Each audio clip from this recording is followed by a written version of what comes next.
기독교가 가장 많이 박해를 받았던 시대를 꼽으라면 많은 사람들이 다 그 로마 제국 시대를 이제 꼽습니다. 그만큼 이제 그 로마 이제 그 제국 시절이 그리스도인들에게는 정말로 그 가장 심한 그런 핍박을 받고 또 많은 사람들이 순교를 당하고 어려움을 당했었던 이제 그런 시절이었습니다. 이제 그런데 당시 이 로마 시대에 기독교가 박해를 받았던 이유가 그저 하나님을 믿기 때문에 그저 뭐 황제 숭배를 거부하기 때문에 그것만은 이제 아니었습니다. 이제 물론 이제 그것도 이제 가장 기본적인 이제 이유긴 하였지만 이제 그들이 그리스도인들을 핍박하였었던 중요한 이유 중에 하나는 이제 그 당시 로마의 그런 이제 잘못된 관습들, 이제 로마의 그런 이제 잘못된 법들을 바로 이 그리스도인들이 개혁을 하려고 이제 했었기 때문입니다. 대표적인 것들이 바로 이제 그런 사회적 약자들, 즉 이제 이 로마 제국 시대에는 사회적인 이제 오늘날에도 이제 그 사회적인 약자로 불리는 뭐 여성이라든가 노인이라든가 어린이라든가 장애인이라든가 바로 이제 그런 부분에 대해서 상당히 그런 악한 관습들이 많았었던 그런 이제 시절이었습니다.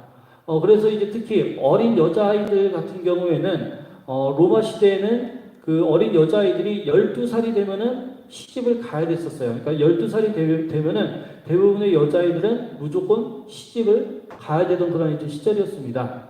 그런데 이제 시집을 가는 것도 뭐 비슷한 또래의 남자아이들에게 가는 거면은 뭐 그래도 그나마 이해를 뭐 하려면 할 수는 있겠지만 이제 그 당시에 그러니까 30이 넘은 40이 넘은 그러니까 이제 거의 뭐 삼촌뻘 뭐 아빠뻘 되는 그런 사람에게 시집을 가야만 했었어요. 그러니까는 그 여자아이에게는 그 어떤 이제 선택권도 이제 없었던 거죠. 그러니까 무조건 너 이 사람한테 시집 가면은 무조건 가야만 했었던 것이 바로 이제 그 로마의 법이었습니다. 그러니까 그냥 그 관습 그냥 관습도 아니고 법으로 여자아이는 12살이 되면은 시집을 가야 된다라는 것을 법으로 이제 아예 만들어 놨었어요.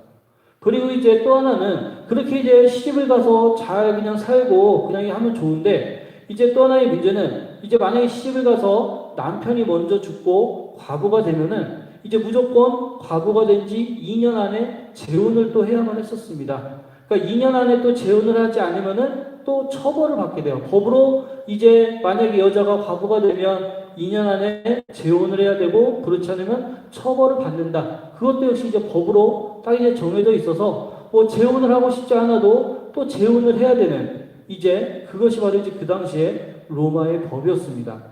또 하나는 뭐냐면은 또 이제 그렇게 그 만약에 여자들이 이제 재산이 있어요. 돈이 있어요.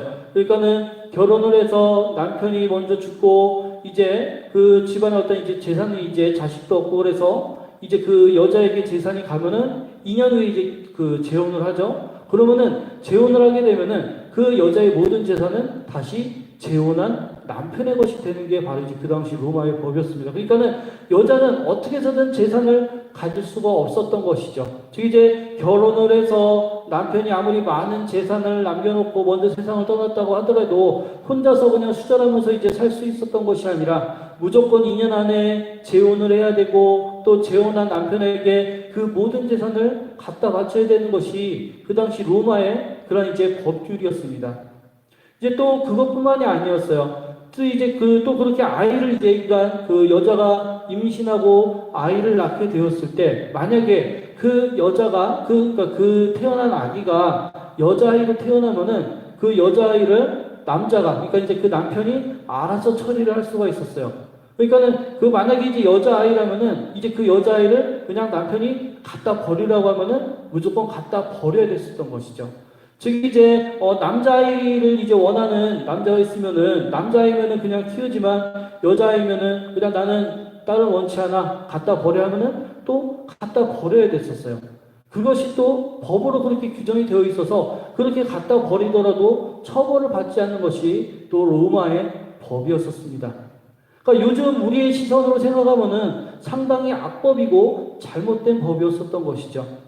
그런데 그 당시의 사람들은 이 로마 시대의 사람들은 대부분의 사람들이 그것을 그냥 당연하게 여겼었던 것이죠. 그냥 당연하게 뭐 법이 이러니까 우리 관습이 이랬으니까 당연한 거 아니야? 라고 그렇게 이제 생각을 했었던 거죠. 그런데 거기에 그 당시에 반기를 든 사람들이 있었습니다. 그것은 잘못된 것이다. 이것은 고쳐야 되는 것이다. 라고 했었던 사람들이 있었습니다.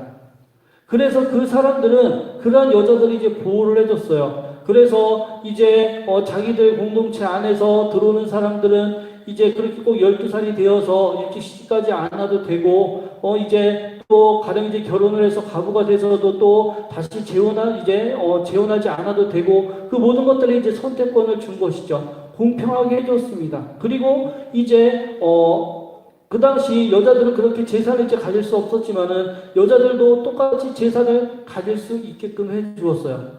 즉 이제 당시에 그런 불평등, 사회적인 약자들에 대해서 불평등이 심했고 또 차별이 이제 심했지만 그 공동체 안에서는 그 공동체 안에 들어오면은 모든 것이 이제 똑같았어요. 모든 것을 차별하지 않고 공평하게 했었습니다. 그들이 바로 그리스도인들이었어요. 바로 이제 교회였었습니다. 그러다 보니까 이제 많은 사람들이 그 당시에 어떤 사회적인 차별을 받고 그런 이제 사회적인 이제 여러 가지 그런 악법들 때문에 그런 불평등을 겪었었던 많은 사람들이 하나님께로 나아오고 많은 사람들이 그 복음을 받아들이고 그리스도인들이 이제 되었었던 거죠. 그러다 보니까 그런 관습에 이제 그 어떤 이익을 보는 사람들, 그런 이제 정치를 하는 사람들, 이제 그 사람들 눈에는 이 그리스도인들이, 이 교회들이 참으로 눈에 가시였었던 것이죠. 그러다 보니까 또 이제 너무나도 그런 이제 그 사람들 가장 밑바닥에서부터 이제 막 그 복음이 퍼지고 또 많은 사람들이 예수를 믿게 되고 그리스도인들로 이제 변해가다 보니까 그런 자기들의 어떤 그런 정치적인 기반들이 위협을 받게 되고 그 결과로 그들은 더욱더 그런 그리스도인들을, 교회를 핍박을 했었던 것입니다.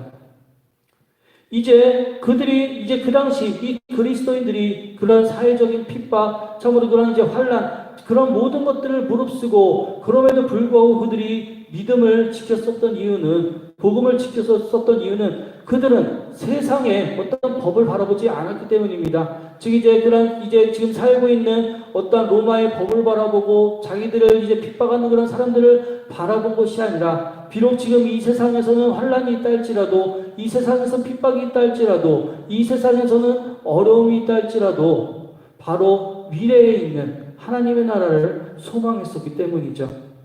그들의 삶의 초점은 로마가 아닌 바로 하나님 나라에 있었습니다. 이제 누구도 차별과 억압과 고통 속에서 눈물을 흘리지 않고 평등하게 하나님의 질서 속에서 하나님의 사랑으로 이제 살아갈 그 나라를 꿈꾸며 그들은 살았었고, 결국 로마의 그런 위정자들도 이제 거기에 굴복해서 이제 기독교를 국교화시키는 그런 이제 놀라운 역사가 일어났었던 것이죠. 이제 또 하나 이제 우리나라에서의 그런 이야기입니다. 우리나라에 이제 박서영이라는 분이 이제 있었는데요. 이분은 우리나라의 그런 이제 제중원 의학교, 그러니까 이제 우리나라 최초의 서양식 병원, 이제 서양의대죠. 우리나라 최초의 이제 의학대학교입니다. 이제 그 오늘날의 이제 연세대 의대인데 이 학교의 1회 졸업생이에요. 그리고 우리나라의 1호 서양식 의사들, 그러니까 그전에는 한의사만 이제 있다가 바로 이제 서양식 의사가 된 우리나라 최초의 인물이 바로 이 박서영이라는 그런 이제 인물입니다. 그래서 이제 어떤 이분의 일대기가 방송에서도 예전에 그 SBS 드라마에 제중원이라는 그런 이제 드라마에 나오기도 했었고, 또 이제 뭐 스페셜 다큐로도 이제 나오기도 이제 했었었는데요. 이 박서영 선생의 본명은 박봉출이라는 이제 그런 이제 이름입니다. 그러다 이제 나중에 이제 의사가 되기 위해서 공부를 하면서 박서영이라는 이제 이름으로 이제 바꾸게 되었는데요. 이 당시에 이분이 이 서양식 의사가 될 수 있는데 가장 큰 도움을 준 사람이 바로 그 우리나라의 의료 선교사로 들어왔던 에비슨이라는 선교사입니다. 이 에비슨 선교사는 1895년에 그 우리나라의 당시 이제 조선이죠. 이제 콜레라가 많이 유행을 해서 이제 많은 사람들이 죽어갔습니다. 그러한 당시에 이제 우리나라 조선 정부가 이제 그 당시에 고종 임금이 이 에비슨에게 도움을 청해요. 그래서 이 에비슨 선교사는 어떤 그 방역 책임자로 이제 그 많이 이제 노력을 해서 콜레라를 이제 그래도 다행히 이제 더 많이 퍼지기 전에 잘 진정을 시키게 되었고, 그 공로를 인정을 받아서 그런 이제 고종에 의해서 고종의 이제 신임을 받고 우리나라 최초의 그런 서양식 병원이었던 제중원을 세우고, 또 이제 그 서양식 이제 의대인 제중원 의학교를 이제 세우게 됩니다. 그리고 이 에비슨 선교사와의 인연을 통해서 이 박서양이라는 분이 우리나라의 1호 서양식 의사가 됩니다. 그리고 이 그 박서양의 아버지가 이제 그 박성춘이라는 분입니다. 이 박성춘이라는 분은 우리나라 초기 그 교회 중에 하나인 숭동교회, 그러니까 오늘날에도 이제 지금 그 서울에 있는데요. 이 숭동교회의 그 장로가 되신 그런 이제 분이에요.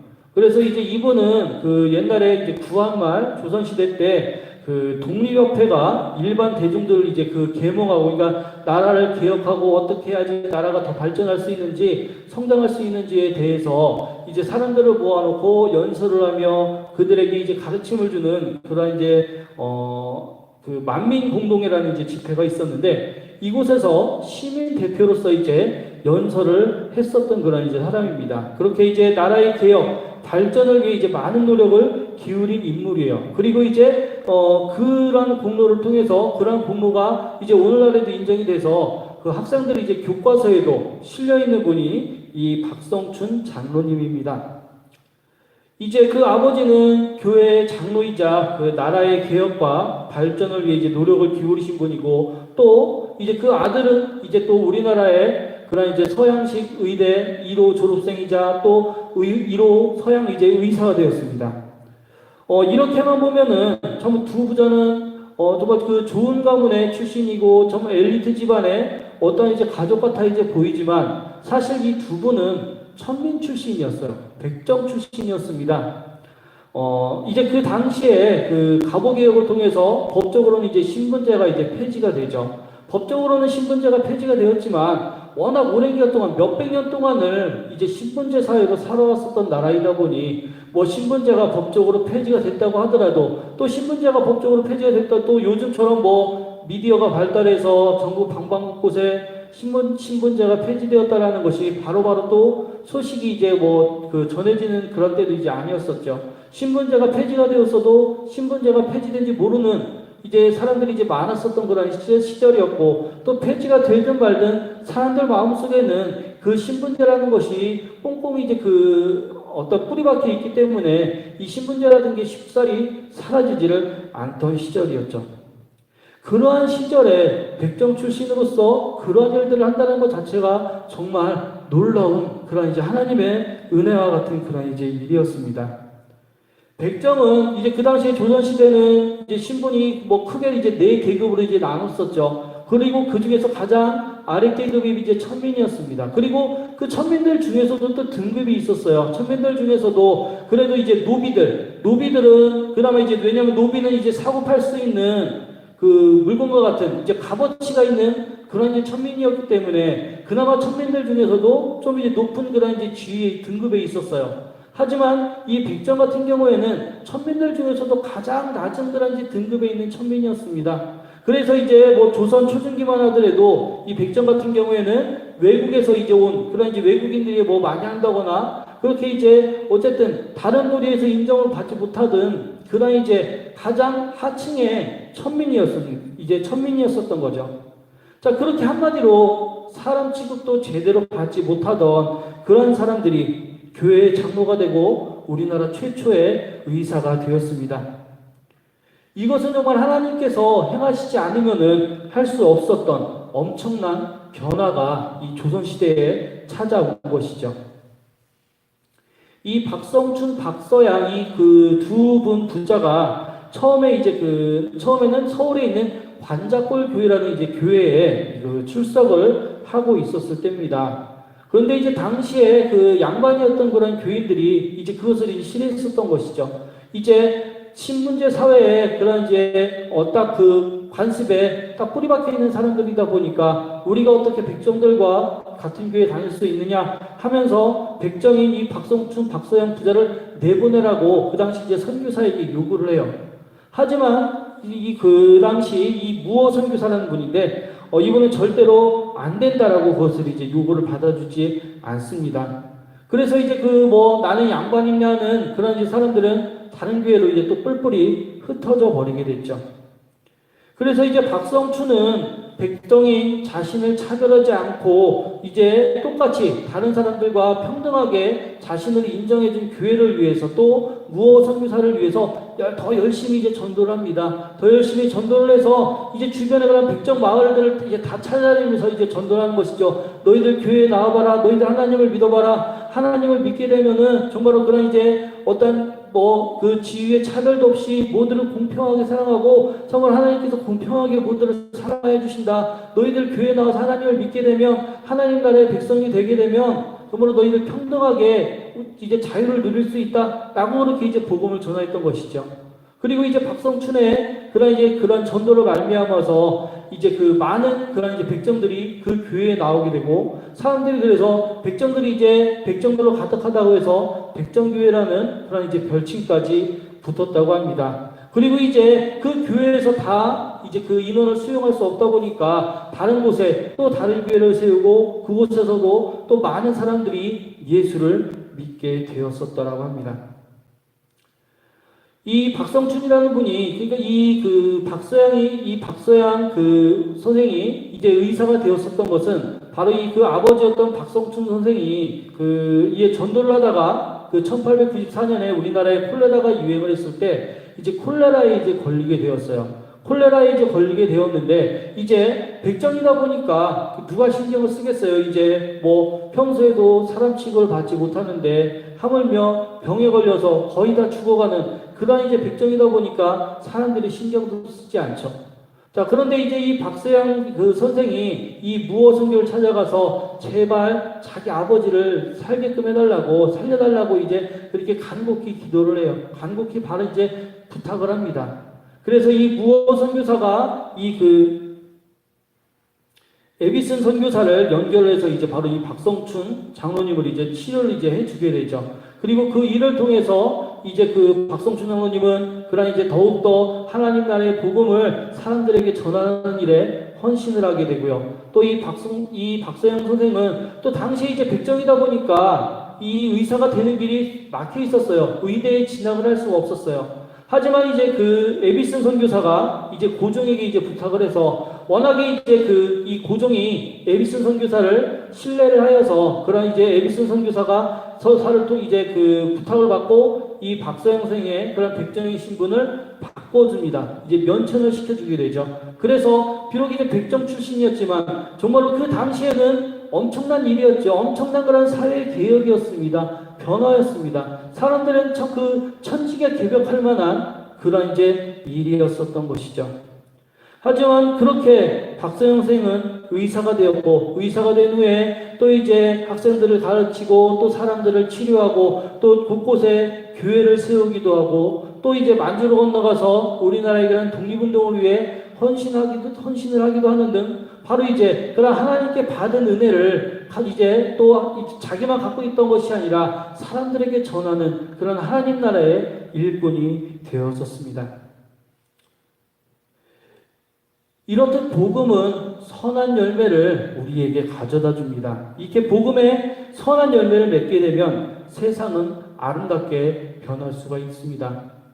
우리가 하나님의 나라를 만든다는 것은, 우리가 하나님 나라를 바라보고 하나님 나라를 세운다는 것은 바로 이러한 것입니다. 세상에 하나님의 선한 영향력을 끼치는 것이죠. 그것은 어떤 정치적인 것으로도 할 수 없는 것이고 다른 어떤 세상적인 어떤 것으로도 할 수가 없습니다. 오직 하나님의 능력으로만, 오직 하나님의 인도해 주심으로만, 오직 하나님의 선한 뜻으로만 세울 수 있는 것이죠. 복음의 이 선한 열매는 스스로 성장해가는 생명력이 있어서 바로 작은 씨앗 하나만 뿌리면 바로 그렇게 30배, 60배, 100배의 그런 결과를 맺게 되는 것입니다.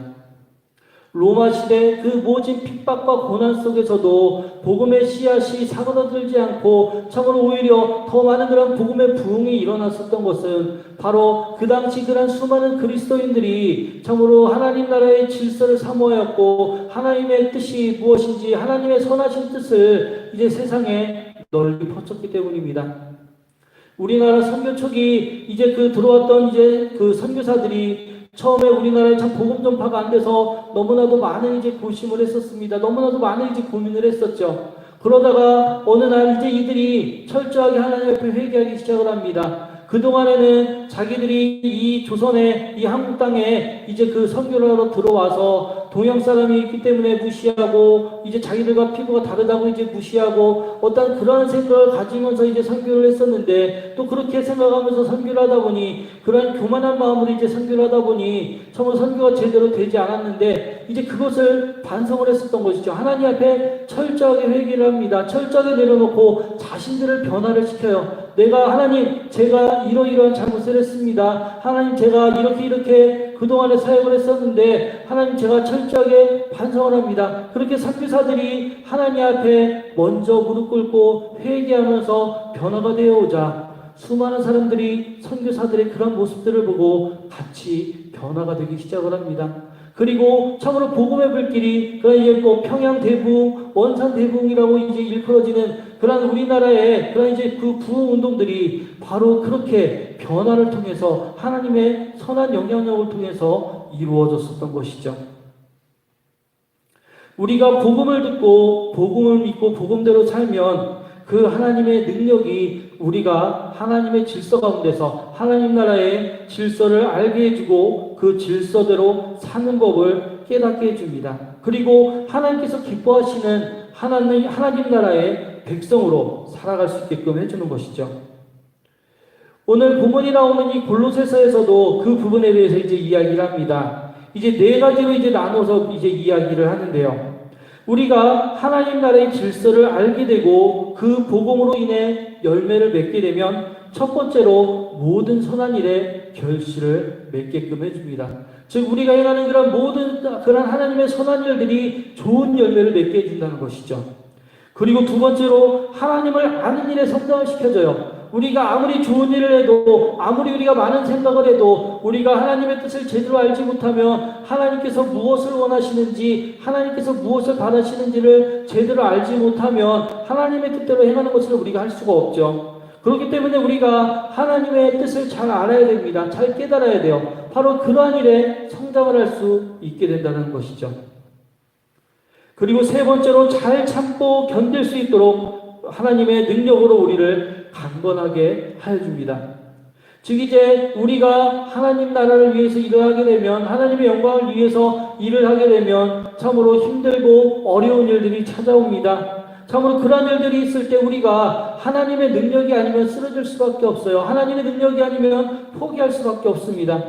그래서 하나님께서 우리가 그런 복음으로 인해 열매를 맺게 되면 우리가 잘 참고 견딜 수 있도록 잘 인내할 수 있도록 그렇게 하나님의 능력으로 우리를 강건하게 해주시는 것이죠.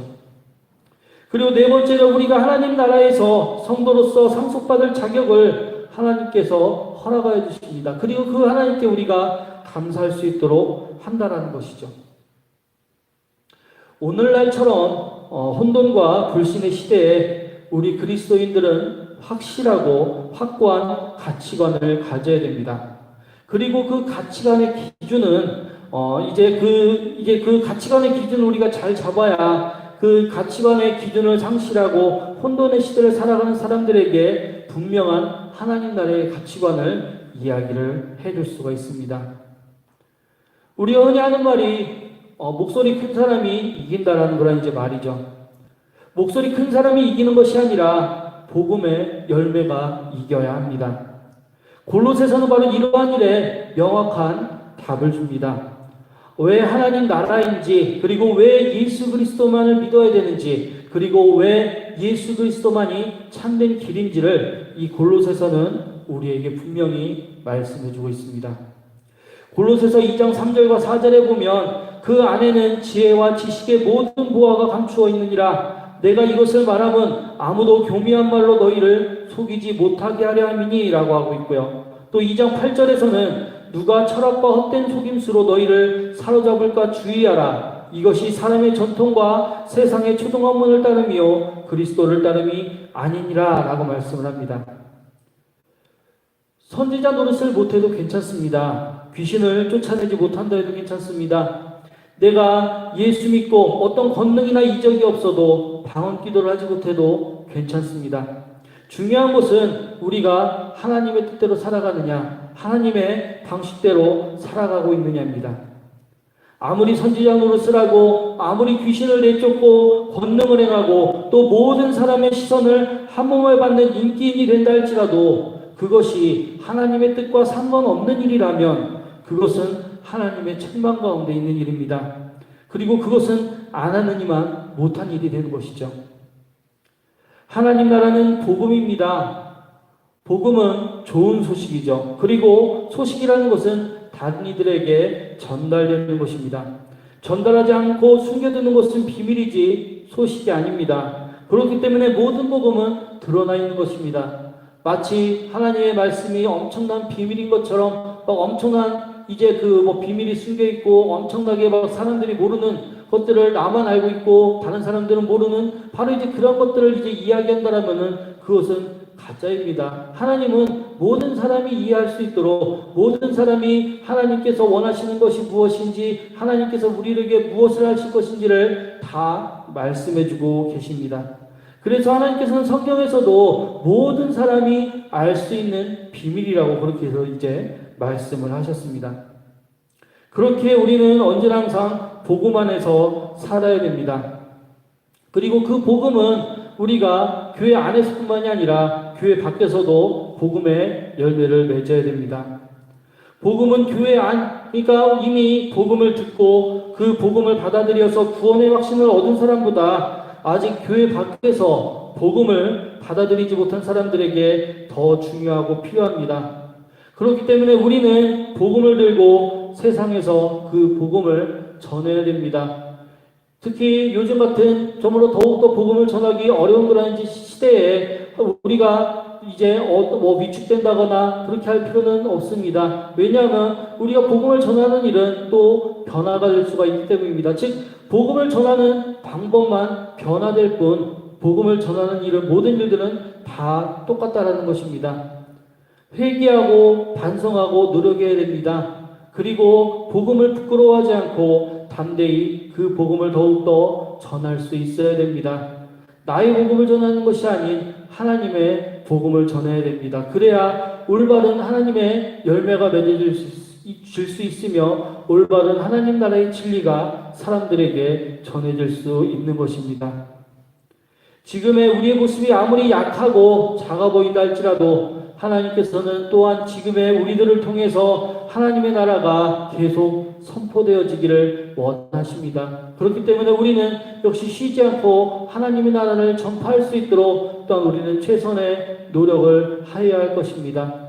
지금까지와는 또 다른 방법들을 우리가 또 이제 생각을 해 보아야 되겠죠. 지금까지 방법들이 이제 또 더 앞으로는 어려워질 수 있습니다. 하지만 우리는 포기하거나 그만두어서는 안 됩니다. 오히려 지금의 기회를 하나님께서 이제 우리가 또 새롭게 변화될 수 있는 그런 하나님께서 주시는 새롭게 변화될 수 있는 기회라 생각하고 더욱더 기도하며 또한 새롭게 하나님의 나라의 복음을 전할 수 있도록 최선을 다하는 우리가 되어야 될 것입니다. 당장의 열매를 맺지 못해도 상관없습니다. 우리는 복음을 부끄러워하지 않고 하나님 나라의 자녀로서 세상에 서면 되는 것입니다. 사도 바울은 로마서 1장 16절에 내가 복음을 부끄러워하지 아니하노니 이 복음은 모든 믿는 자에게 구원을 주시는 하나님의 능력이 됨이라고 고백을 합니다. 사도 바울의 이런 고백처럼 우리도 역시 복음의 열매를 맺을 수 있어야 하겠습니다. 우리는 하나님 나라의 백성으로 살아가는 그런 사람들입니다. 사도 바울이 성경에서 이제 말을 할 때 항상 하나님의 뜻으로 말미암아라는 말을 이제 자주 했습니다. 우리도 사도 바울이 항상 그렇게 고백했었던 것처럼 하나님 나라의 백성으로서 항상 우리의 주권자이신 하나님의 뜻으로 말미암아 살아야 할 것입니다. 하나님 나라의 뜻이 이 땅에 이루어지며 그의 이름이 불려지는 곳마다 하나님의 이름의 영광이 드러나게 하는 그런 삶을 우리는 살아야 될 것입니다. 참으로 우리의 삶 속에서 그렇게 예수 그리스도의 결실이 풍성히 맺어나가는 우리가 되어야 되겠습니다. 당장에 힘들지만, 당장에 어렵지만, 그러나 우리가 포기하고 좌절하지 않고 참으로 하나님께서 주시는 그런 방법으로, 하나님께서 주시는 생각으로, 하나님께서 주시는 뜻으로 다시금 우리가 한마음 한뜻으로 일어나 하나님 나라를 위하여, 하나님의 영광을 위하여 그 복음을 가지고 일어나면 하나님께서는 새로운 변화를, 또한 새로운 영광을, 새로운 은혜를 우리를 통해 이루어 주실 것입니다. 참으로 그렇게 하나님의 그런 하나님 나라와 하나님 나라의 복음의 결실을 위해서, 참으로 열려있는 그런 복음을 위해서 언제나 항상 한 걸음씩 한 걸음씩 나아가는 우리 모든 아름다운 교회 성도님들이 되시기를 바라겠습니다. 기도하겠습니다. 하나님, 우리들은 참으로 약하고 연약합니다. 저희들은 부족합니다. 그러나 그런 모든 상황 가운데서도 또한 주님께서 저희들을 지켜주시고 인도해 주시니 참으로 저희들을 하나님 나라의 일꾼으로서, 하나님 나라의 복음을 전하는 자로서 삼아주시고 세워주시고 써주시니 주님 감사를 드립니다. 참으로 지금 현재 그런 모든 그런 세상의 상황들이 참으로 어렵습니다. 하나님의 복음을 전하기 어려운, 참으로 하나님 나라의 그런 그 기쁨을 전하기 어려운 그런 이제 시절입니다. 하나님, 그러나 저희들이 시절이 이렇다고 저희들이 포기하고 좌절하고 원망하고 그렇게 하는 것이 아니라 오히려 이러한 때에 참으로 저희들 스스로 저희들이 겸비하게 낮아지고 겸손하게 낮아짐으로써 아버지 하나님, 또한 우리가 하나님 나라의 더욱더 철저한 복음을 우리 신령 속에 철저히 무정하고 참으로 우리가 어떻게 해야 하나님 나라의 복음을 또한 세상 가운데 전할 수 있을지, 우리가 어떻게 해야 하나님의 그런 이제 소금과 빛으로서 참으로 하나님께서 맡겨주신 일들을 잘 감당하여 나아갈 수 있을지를 잘 준비하고 잘 기도함으로써 저희들이 더욱더 최선을 다하여 일할 수 있는, 참으로 하나님 나라의 그런 복음의 귀한 열매를 맺어 나아갈 수 있는 저희들이 되게 하여 주시옵소서. 감사드리며 예수님의 이름으로 기도드립니다. 아멘.